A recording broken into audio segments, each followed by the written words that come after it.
There's a silent war unfolding inside many of us, a quiet, persistent battle we rarely acknowledge. Not because it's invisible, but because we've simply gotten used to it, waking up already drained, dragging ourselves through the day in a mental fog, struggling to feel joy, drive, or even connection. We blame our routines, our screens, our stress, even the weather. But beneath all of that noise lies something deeper, a quiet imbalance in our brain's chemistry. And at the heart of it all, a molecule most people overlook: dopamine. Dopamine isn't just the pleasure chemical. It's the fuel of motivation. It's the reason you get up, stay focused, pursue goals, and feel genuine satisfaction.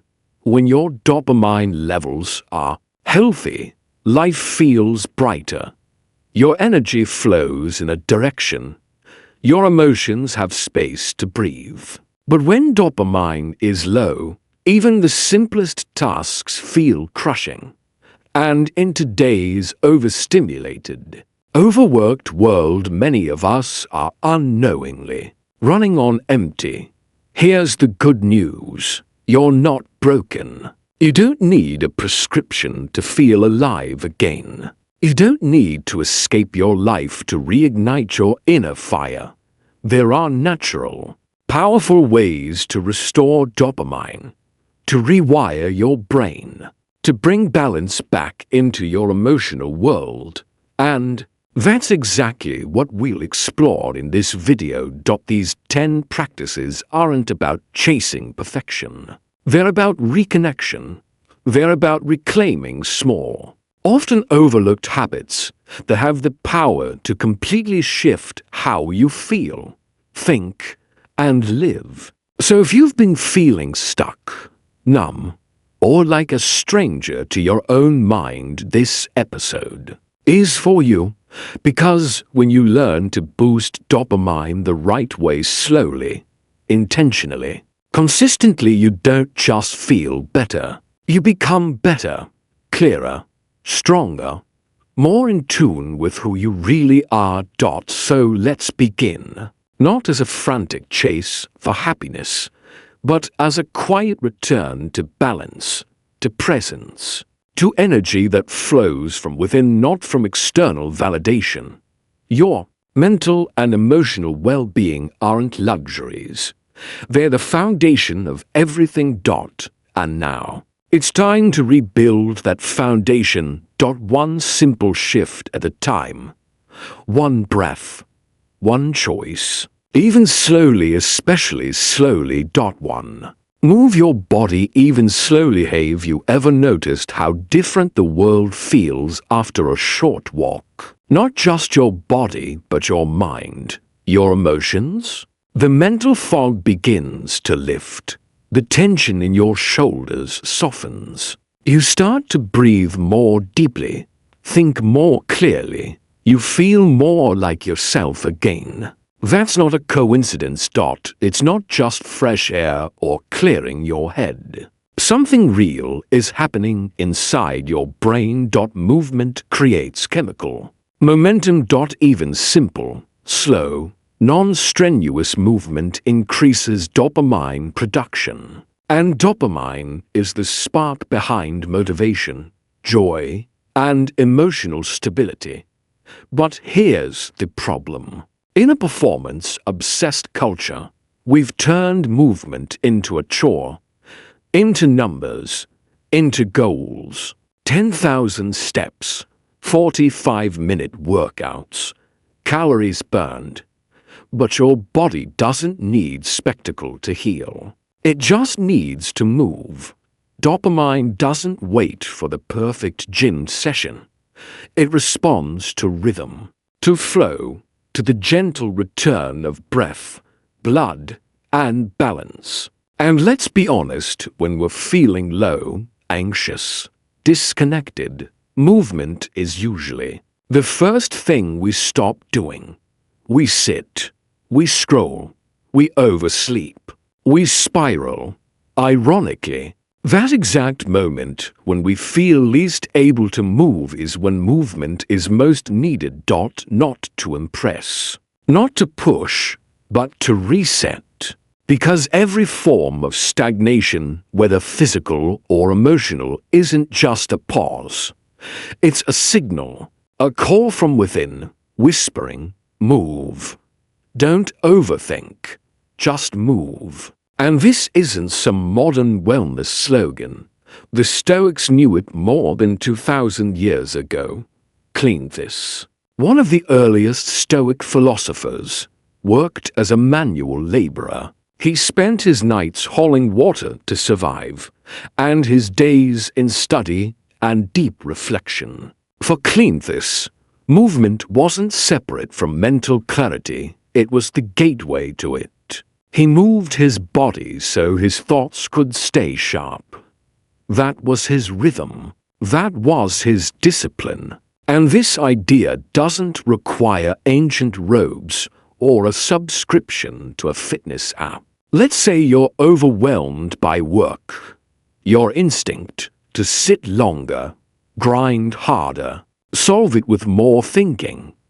But what if the solution is a 10-minute walk outside? What if the sunlight, the air, the motion itself shifts your brain chemistry just enough to give you back your clarity? Even neurologically, movement doesn't just boost dopamine. It supports serotonin, norepinephrine, endorphins, the entire emotional orchestra that governs how you feel and function. Movement won't erase your problems, but it changes your capacity to face them. And here's the best part. It doesn't have to be perfect. You don't have to run. You don't need fancy shoes. You don't need a tracker. You just need to begin. Right now. Stand up, stretch your arms, roll your shoulders, move your neck. Take slow steps through your space barefoot if you can. Walk with intention, not urgency. If possible, go outside.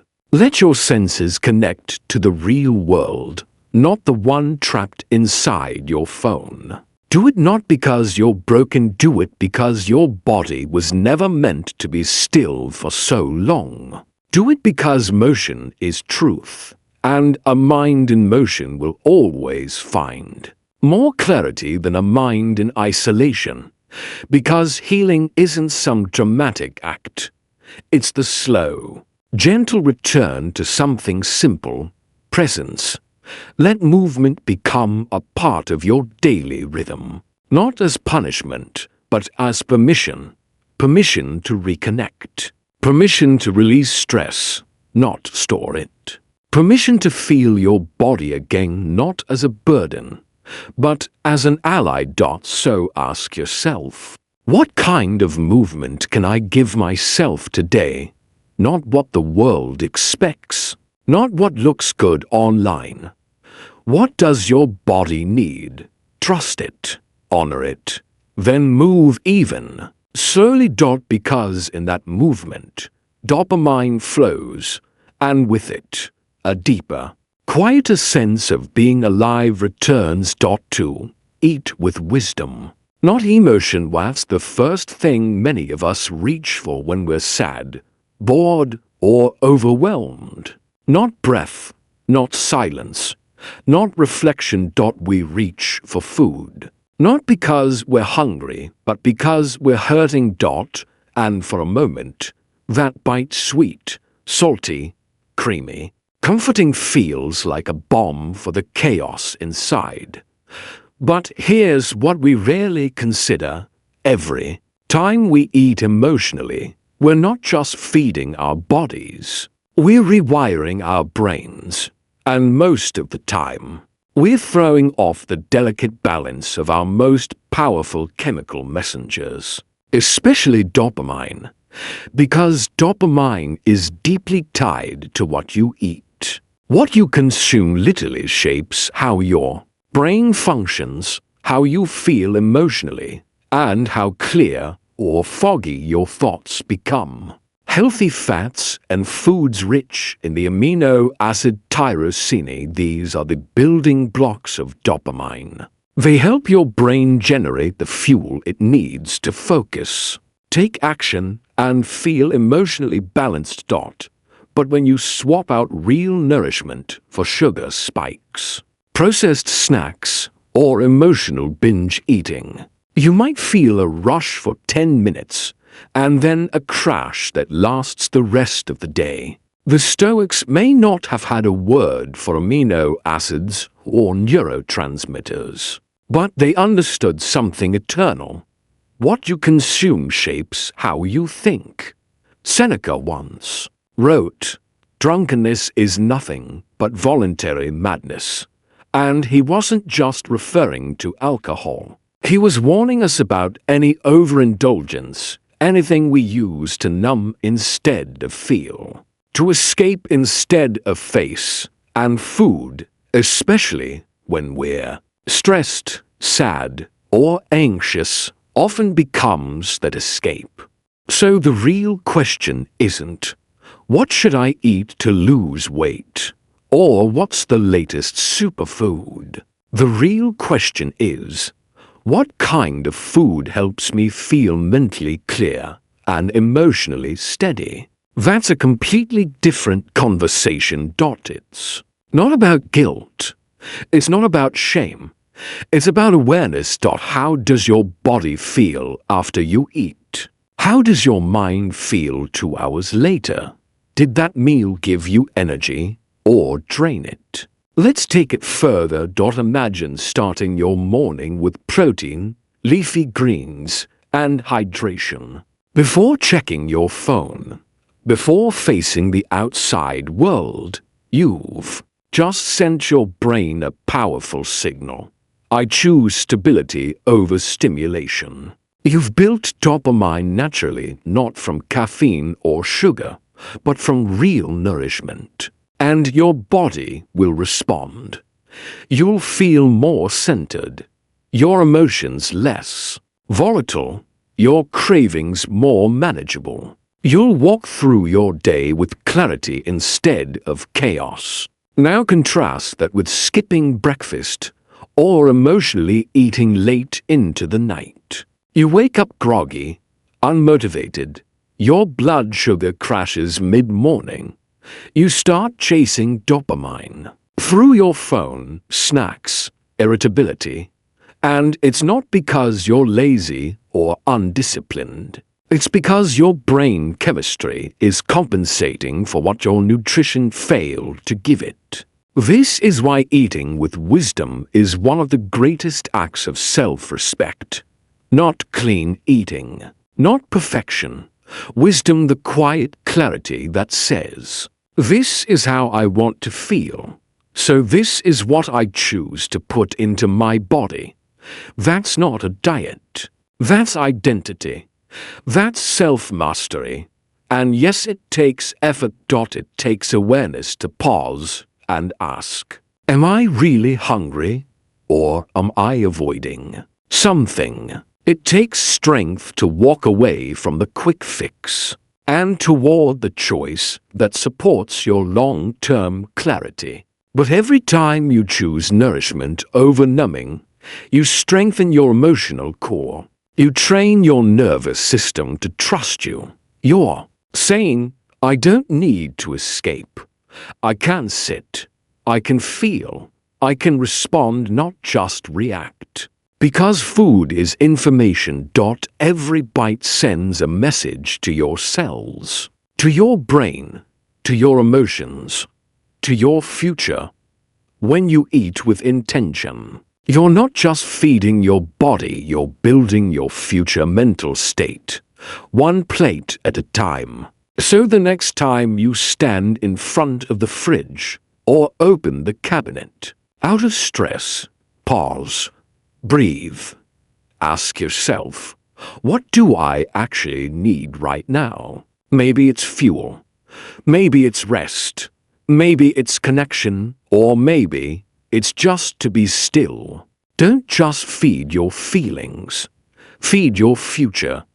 Because what you consume becomes what you feel. And if you want to feel strong, clear, and motivated, your food has to reflect that choice.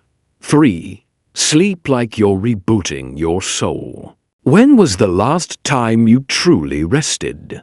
Not just closed your eyes, but actually gave your body and mind full permission to slow down, to reset, to let go completely. In a world that worships the hustle and quietly drowns in burnout, sleep has become an afterthought. We treat rest like it's a luxury, as if it's optional, as if we can just keep pushing, keep caffeinating, keep powering through without consequence. But here's the truth. Your nervous system never stops whispering. It knows when you're pushing past your limits. It knows when you've traded restoration for productivity. Because sleep is not optional. It is a biological non-negotiable. And when you skip it, rush it, or treat it like an inconvenience, your brain stops working the way it's meant to. Especially when it comes to dopamine. Dopamine production depends heavily on deep, restorative sleep each night. Your brain enters a kind of internal cleanup mode. It clears toxins, resets hormonal balance, and rebuilds the neurotransmitters that keep you emotionally stable.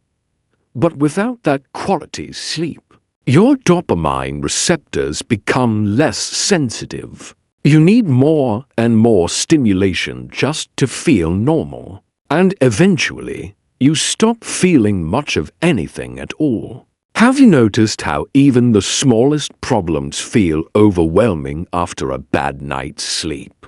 How your patience evaporates, how motivation vanishes, and everything seems louder, heavier, harder. That's not just being tired.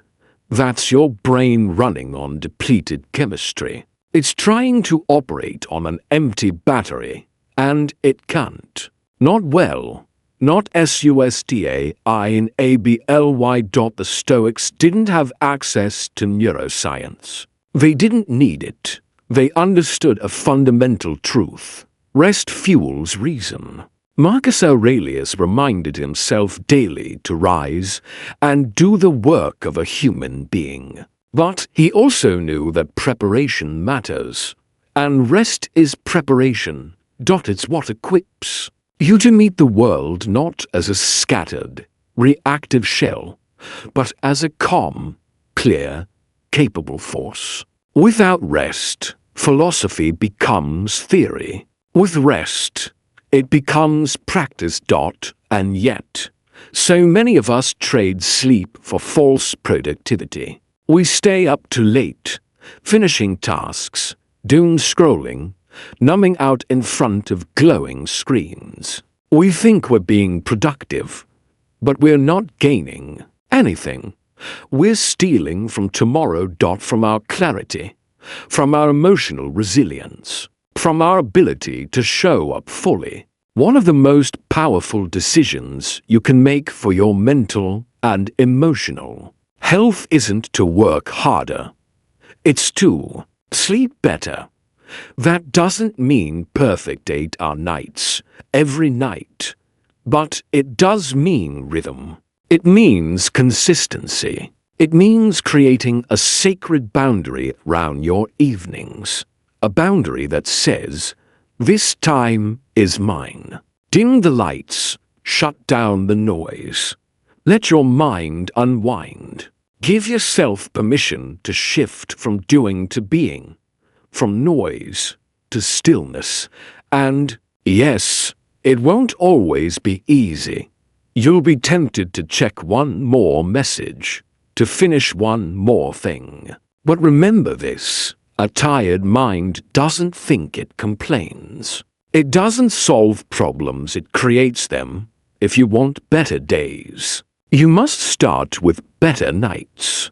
Protect your sleep like your future depends on it, because it does. Make your room a sanctuary. Cool, dark, quiet, No stimulation, no judgment, just a space where you are allowed to let go, to fall, to drift, to heal. And if sleep feels hard for you, start small. Set a consistent bedtime. Power down screens an hour before bed. Listen to soft sounds. Breathe deeply. Not because you're chasing perfect sleep, but because you're finally honoring your mind's deepest need to rest, to reset, to renew. So ask yourself, what would change in my life if I started taking my sleep as seriously as my goals? Because every night you honor rest, you're not being lazy. You're making an investment in tomorrow's clarity, in tomorrow's energy, in tomorrow's focus. You're building a foundation no supplement, no morning routine, no productivity hack can replace. You can't outrun fatigue, but you can outsmart it by making sleep a ritual of self-respect. Night by night, reboot your soul. 4. Sit with yourself in stillness. When was the last time you were truly alone with your thoughts? No screen, no task, no background noise, not scrolling, not planning, not trying to be productive. Just sitting, breathing, listening, in silence. For most of us today, that kind of stillness feels foreign, even uncomfortable. But it's in that discomfort, that space of intentional nothingness, where true healing begins. Stillness is where dopamine gently restores itself, not through stimulation, but through presence. Stillness is where your nervous system finds its equilibrium, where your mind returns to its center. We live in an era of endless noise, notifications, algorithms, to-do lists, background chatter, distraction masquerading as connection. We are constantly bombarded with input, but all that input, it keeps us occupied while leaving us disconnected from our inner voice, from clarity, from emotion, from truth. The Stoics understood this long before the first screen ever lit up. They believed the mind must be trained not just to think well, but to sit well. To endure silence, to face itself without flinching. Marcus Aurelius wrote, "Nowhere can man find a quieter or more untroubled retreat than in his own soul." That wasn't just poetic reflection. It was a directive. Retreat inward. Not to escape life, but to return to it more whole, more present. And today, science backs this ancient wisdom. Stillness through meditation, mindfulness, conscious breathing directly boosts dopamine and serotonin levels. It improves emotional regulation. It strengthens attention. It rewires the mind for clarity and calm. But more than that, stillness gives you back your power. Because when you sit in silence, even for just 5 minutes, you step outside the loop of reactivity. You stop running from feeling. You allow emotions to rise, to breathe, and to settle. You begin to observe your thoughts instead of becoming them. You create space, and in that space lives transformation. Let's ground this in something real. Suppose you're overwhelmed. Your instinct might be to reach for your phone, grab a snack, call someone, distract yourself. But instead you pause, you breathe, you ask, what am I actually feeling right now? You don't judge it. You don't analyze it. You simply witness it. And suddenly, the noise softens. The emotion loosens its grip. And the part of your brain responsible for motivation, dopamine, begins to activate. Not from outside stimulation, but from your own presence. That's why people who practice stillness regularly, whether through meditation, breathwork, or reflection, often feel more motivated, more emotionally grounded, more focused. Not because they're escaping the world, but because they're facing it from a place of inner calm. And stillness? It doesn't require incense or our long sessions on a cushion. It can be a quiet morning with a cup of tea. 10 minutes of eyes closed, breathing before you begin your day. A walk without your phone, just you, your breath, and the rhythm of your footsteps. The form doesn't matter. The intention does. You're not performing stillness. You're remembering who you are beneath the noise. So ask yourself, what would happen if I gave myself just 5 minutes of undistracted silence every day? Would you find clarity? Would you encounter peace? Or would you stumble into the grief you've been quietly avoiding, maybe? And all of that is okay. Because stillness doesn't always feel good, but it always brings truth. And truth is the first step toward healing, growth, and lasting emotional strength. You don't need to be a monk. You don't need a temple. You just need to be willing to pause, willing to sit, willing to listen, to hear the voice beneath the chaos, because only in silence do we truly hear our own. And sometimes just hearing that voice again is all you need to find your way back. 5. Set goals and celebrate small wins. You ever noticed how satisfying it feels to cross something off your to-do list, even something tiny? It's not the task itself.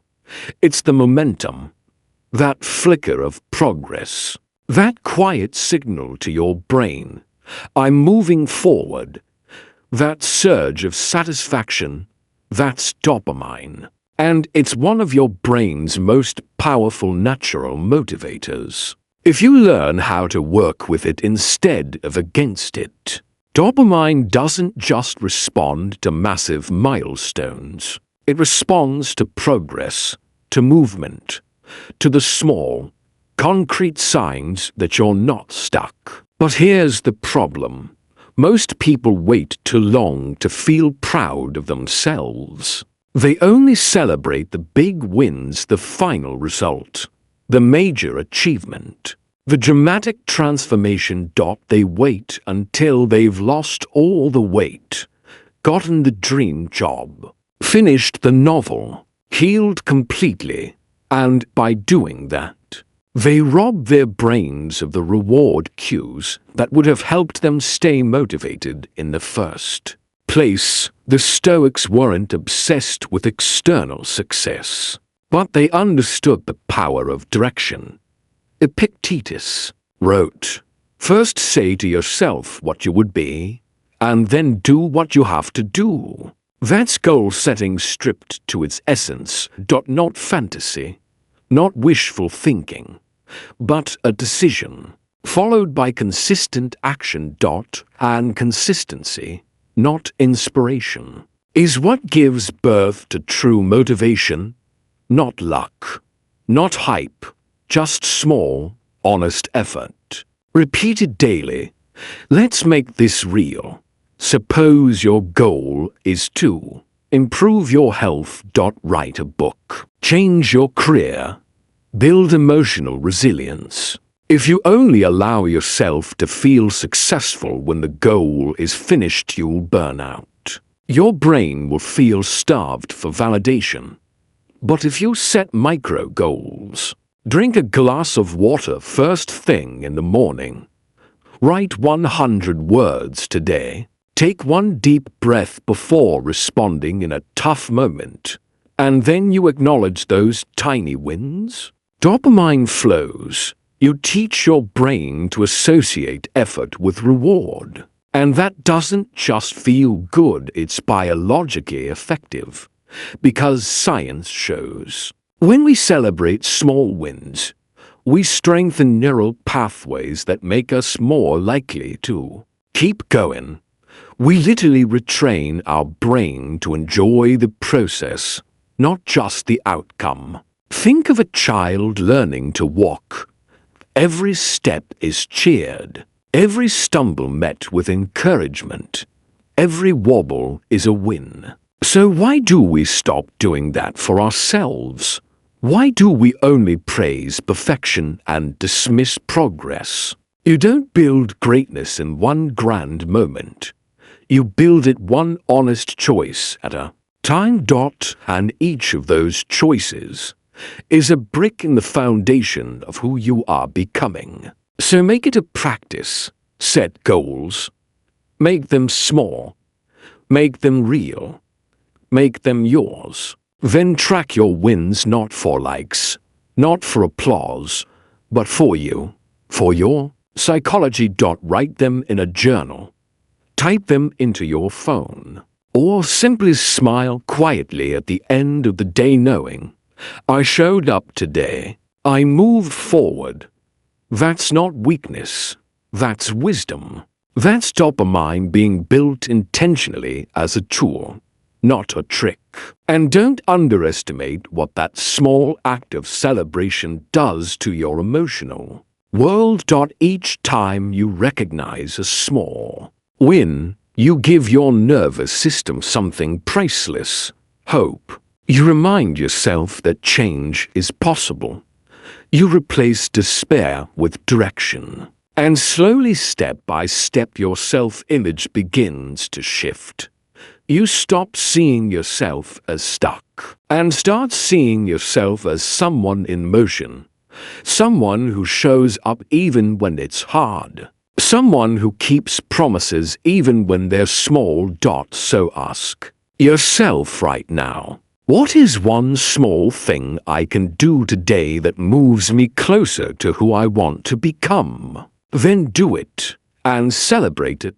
Not with fireworks, not with fanfare, but with awareness, with presence, with that quiet pride that whispers, I did what I said I would do. Because he who rejoices in one honest, quiet step will one day reach the summit, not because he rushed, but because he never stopped walking.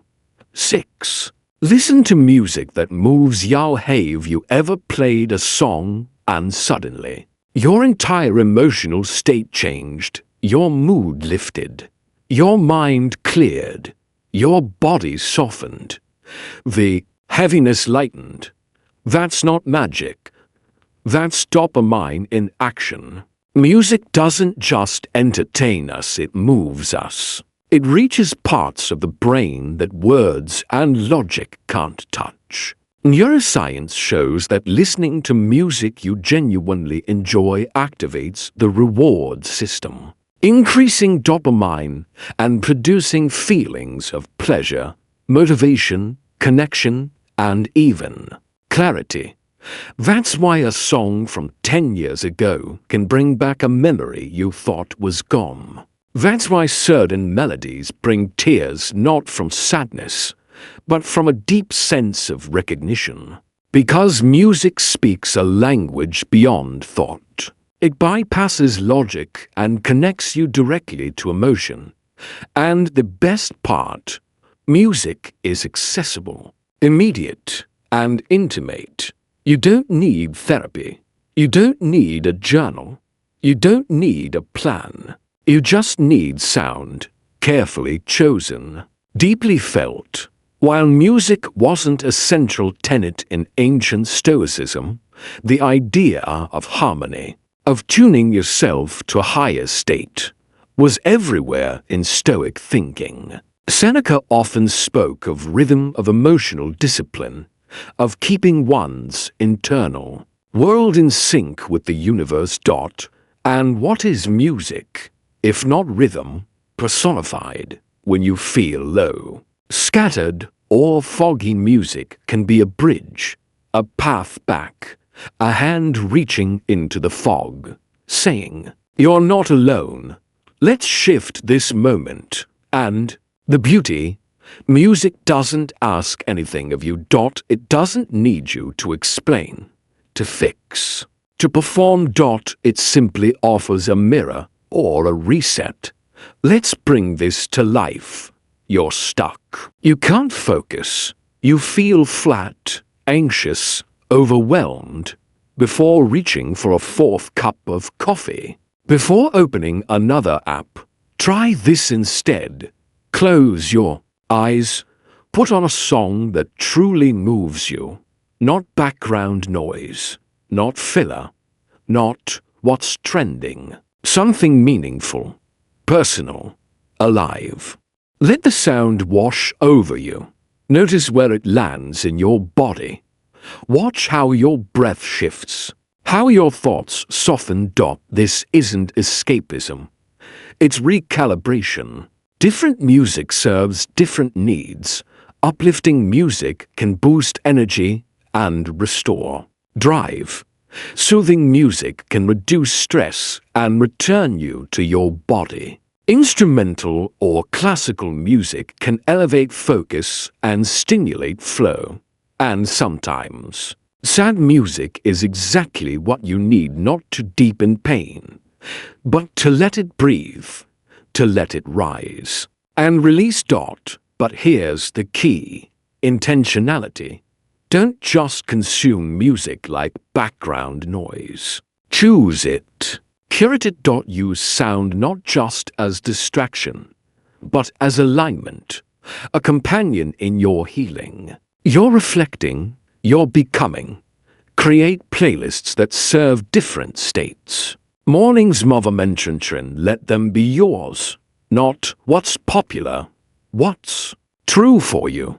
You'd be surprised how often motivation doesn't come from logic, but from a single song that shakes the dust off your soul and reminds you who you really are. That's the hidden power of music, not as a background noise, but as emotional resonance.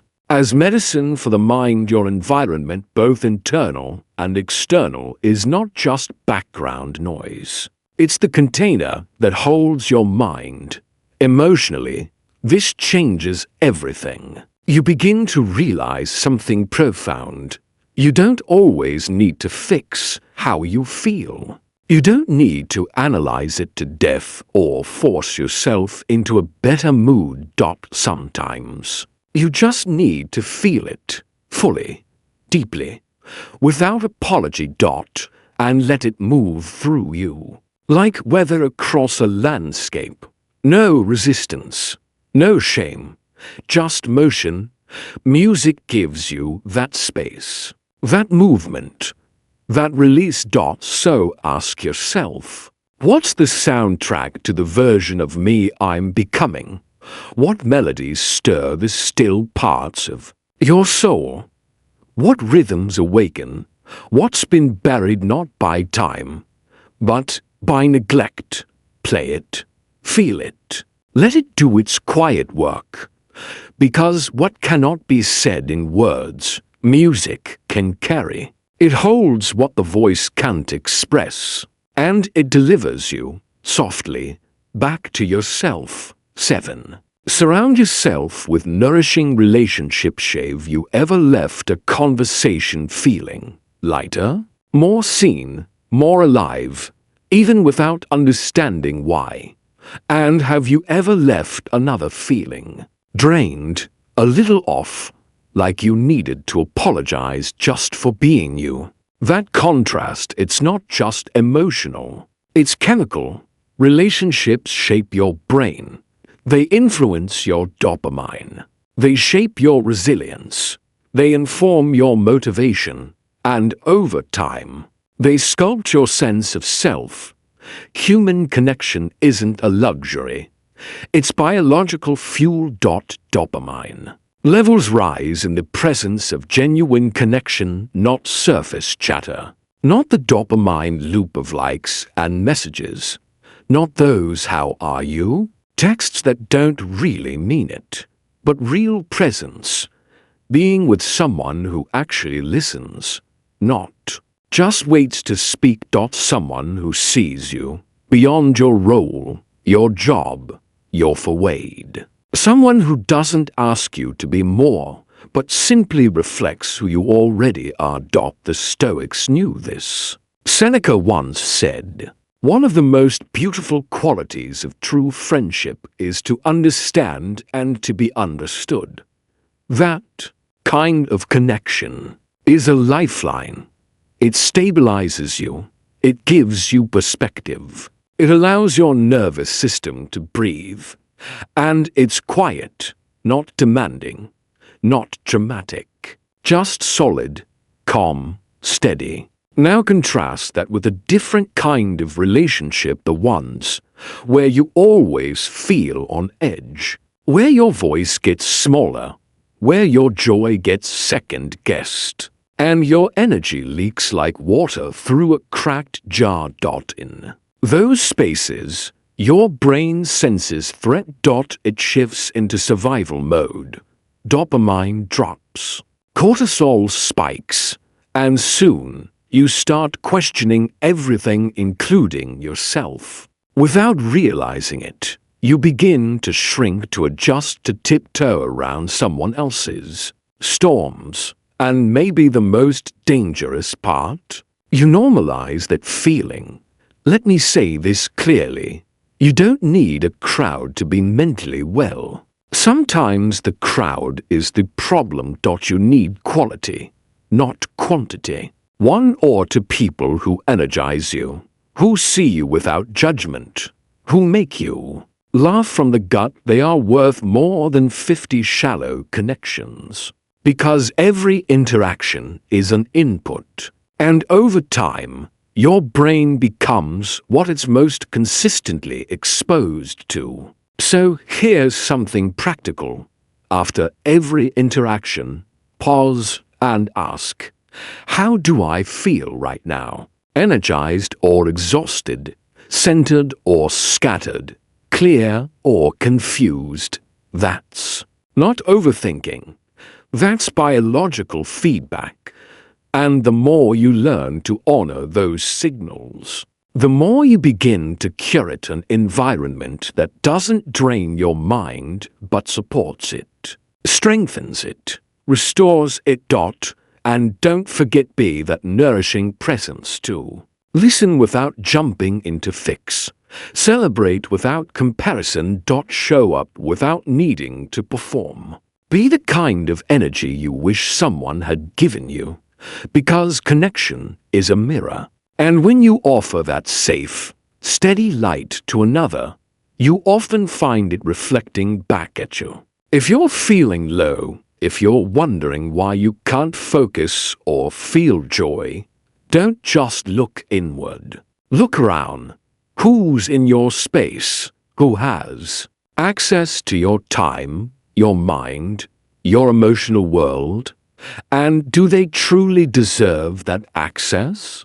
This isn't about judging others harshly. It's about protecting your peace, because your inner world, your thoughts, your feelings, your clarity, they are sacred. And in the end, you become like your environment. So choose it like your life depends on it, because in many ways, it does. The architecture of your well-being, and sometimes the most powerful step toward a healthier, more motivated mind isn't a new habit or a perfect morning routine. It's simply choosing to walk with better people. So ask yourself, who lifts me without effort?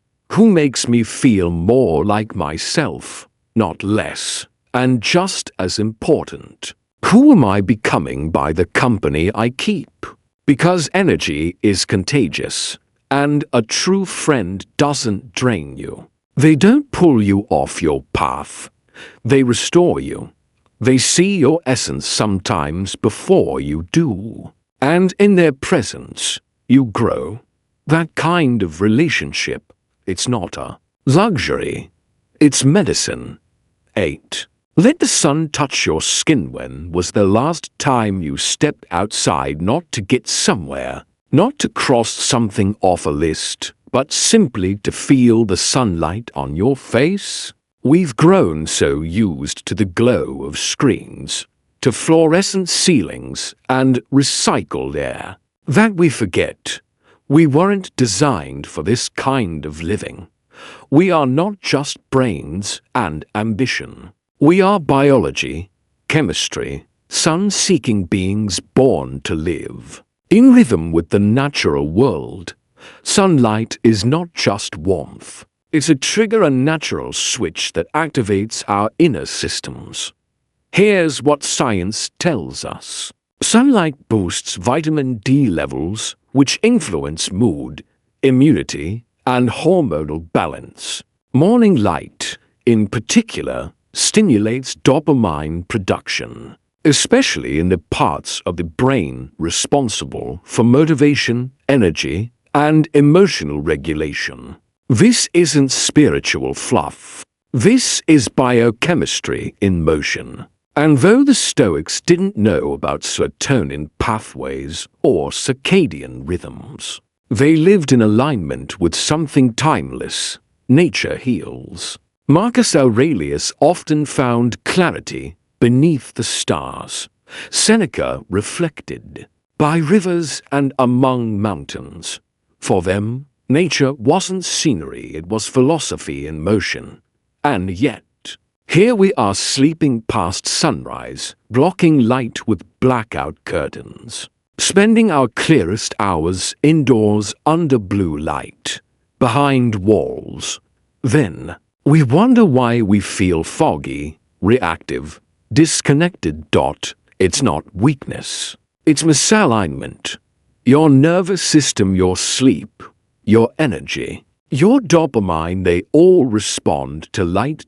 So here's the shift. Step outside, even for 5 minutes. Even if it's cloudy, even if it's cold, even if it's just your porch or a small balcony.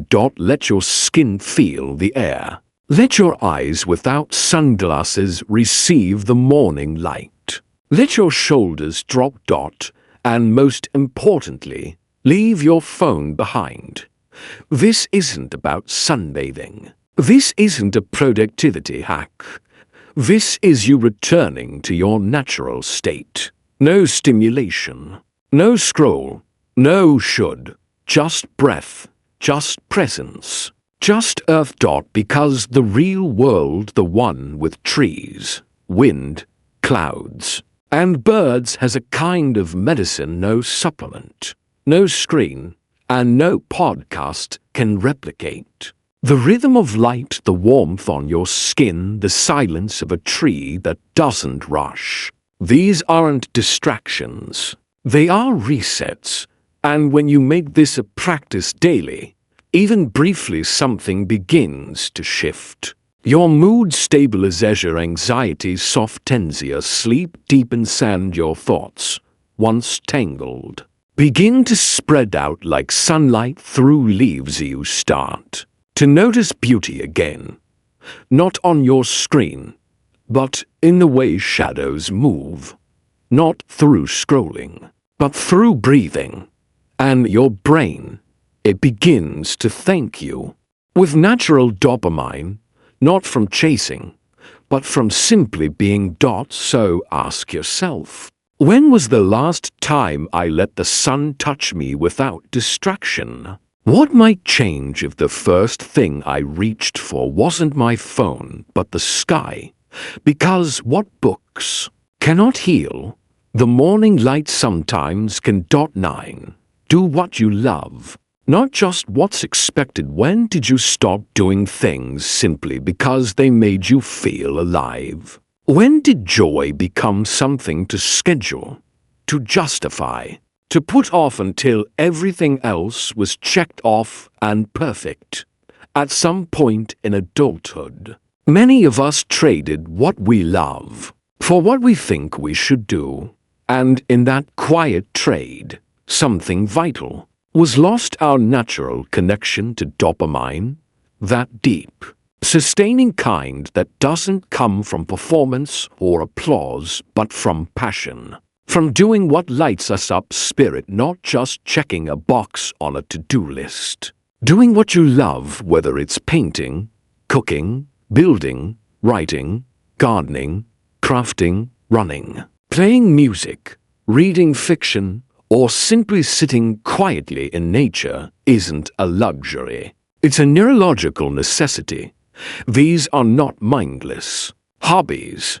They are the very portals into presence, the activities that absorb you, that pull your full attention into the moment. Don't just feel good, they activate your brain's reward system, flooding it with sustainable dopamine, the kind that doesn't crash or leave you jittery afterward. And the more often you give yourself that kind of nourishment, the more emotionally balanced, mentally focused, and energetically alive you become. The Stoics, yes, they believed in duty and discipline, but they also believed in something deeper. Eudaimonia, the flourishing of the soul. To live well was not to suffer endlessly, but to live in harmony with your nature. And when you align with your nature, joy is not a distraction. It's a compass. Marcus Aurelius once said, "The soul becomes dyed with the color of its thoughts." So ask yourself, what colors have your thoughts been lately? Are they gray, dull, exhausted, or vibrant, curious, alive? Let's ground this in something personal. Think back to a time you were completely immersed in something you loved. You lost track of time. The world quieted. You weren't thinking about success or output. You were just being. That was real. Presence. That was dopamine earned, not chased. But somewhere along the way, many of us abandon these passions. We start saying, "I don't have time. It's not productive. I'll do it when everything else is done." But here's the truth. If you don't make space for what fuels you, you will burn out doing what drains you. There is no virtue in self-abandonment. And there is no wisdom in living only for what's expected of you. So start small. 15 minutes. That's all it takes. 15 sacred minutes to do something you love, something that lights you up, and protect that time. Like your peace depends on it. Because it does. Let yourself enjoy without explanation. Let yourself create without perfection. Let yourself remember who you were before the world told you who to become. And no, this doesn't mean quitting your job, disappearing into the forest, or abandoning your responsibilities. It means reclaiming a small, sacred space within your day for the part of you that was never meant to go numb. Because when you water that inner fire, everything else gets warmer. Your mood lifts, your energy rises, your resilience deepens. Dopamine flows not from proving but from simply being.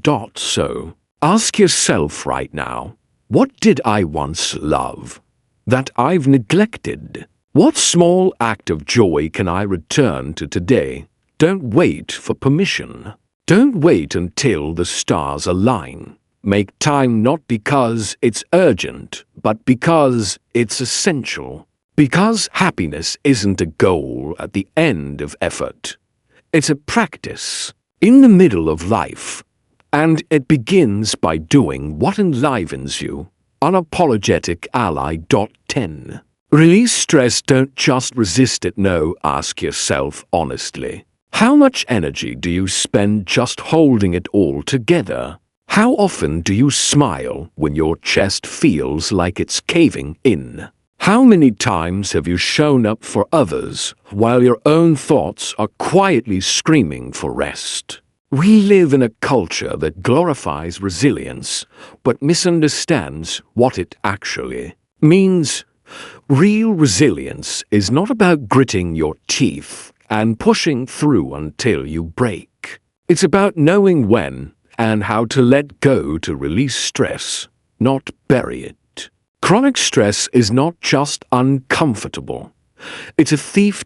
It steals your clarity. It hijacks your focus. It drains your nervous system. And most dangerously, it blocks your brain from producing dopamine naturally. The longer stress stays stuck in your system, the more it rewires your brain to expect pressure, to fear rest, to equate stillness with failure.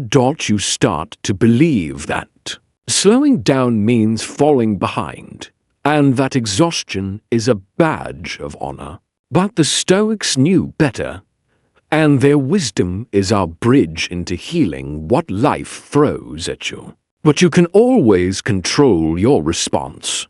Epictetus said, "It's not what happens to you, but how you react to it that matters." That doesn't mean suppressing what you feel.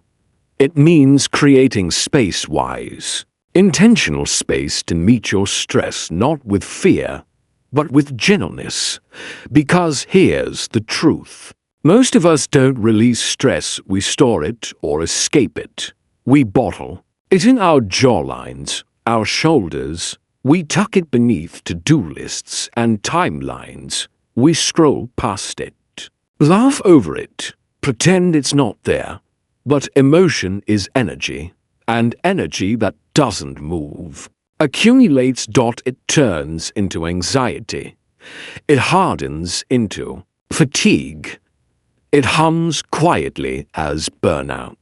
Not because we're weak, but because we were never taught how to let go. Releasing stress isn't weakness. It's the most courageous act of self-awareness. It tells your nervous system, you're safe now. It's okay to return to balance. And when you release, truly release, your brain doesn't just exhale. It recalibrates. It begins producing dopamine again naturally, organically. Sustainably. Not because life is perfect, but because you've stopped fighting yourself. So what does release look like? Sometimes it's physical, a brisk walk, a deep stretch, a cold shower, a breath held long enough to meet silence. Sometimes it's emotional, crying without shame, journaling without grammar, speaking to someone who listens without trying to fix you. Sometimes it's spiritual, a prayer, a thank you, a moment of stillness where nothing is demanded and everything is allowed. The method doesn't matter. The intention does. When you pause, when you say to yourself, I am allowed to feel this, I am safe to release this, you reclaim agency. You rewire your inner world. So right now, place a hand on your heart. Close your eyes. Breathe deeply. Name what you're carrying and exhale it. Not all at once, but bit by bit. Teach your body that release is safe. Let your stress speak, then let it leave. Because when the body rests, the heart breathes. And when the heart breathes, the mind speaks clearly. Ask yourself, where am I carrying stress that no longer belongs to me? What would it feel like to release instead of resist? Don't wait for a breakdown. Choose the quiet wisdom of release now. Because peace isn't a reward. It's part of the work. And the more you release, the more you rise. You're not broken. Your soul isn't lazy. You're not unmotivated. You're exhausted from chasing clarity in a world that taught you everything, except how to find it. But you're here now, and that means you're ready. Everything you need to heal, to focus, to feel alive again, is already within you. Dopamine, it's just the signal, the whisper that tells you when you're living in alignment. And when you're drifting away from yourself, you don't need a perfect life. You don't need to overhaul everything. You need consistency. You need presence. You need the quiet power of daily self-respect. Gives movement, gives nourishment, gives stillness, gives sunlight, gives joy, gives friendship, gives rest, gives and release. These are not luxuries. They are the cornerstones of a life that works, a mind that's clear, a heart that's grounded. The Stoics didn't chase happiness. They cultivated clarity. They didn't run from emotion.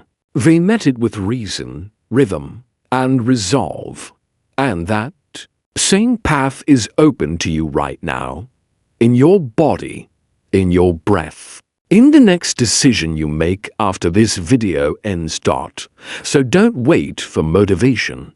Build it. Don't wait to feel better. Create the conditions where feeling better becomes inevitable. You have more power than you think. And dopamine isn't the goal. It's the signal that you're finally coming back to yourself. Start small. Stay consistent. Trust the process. Because building emotional and mental well-being isn't about intensity. It's about honoring the basics, deeply, daily. If this episode brought you clarity or helped reset your perspective, like this video, share it with someone who needs it. And subscribe to Stoic Capsule for more reflections that protect your peace and restore your power. And above all, keep showing up, because the smallest habits often build the strongest lives.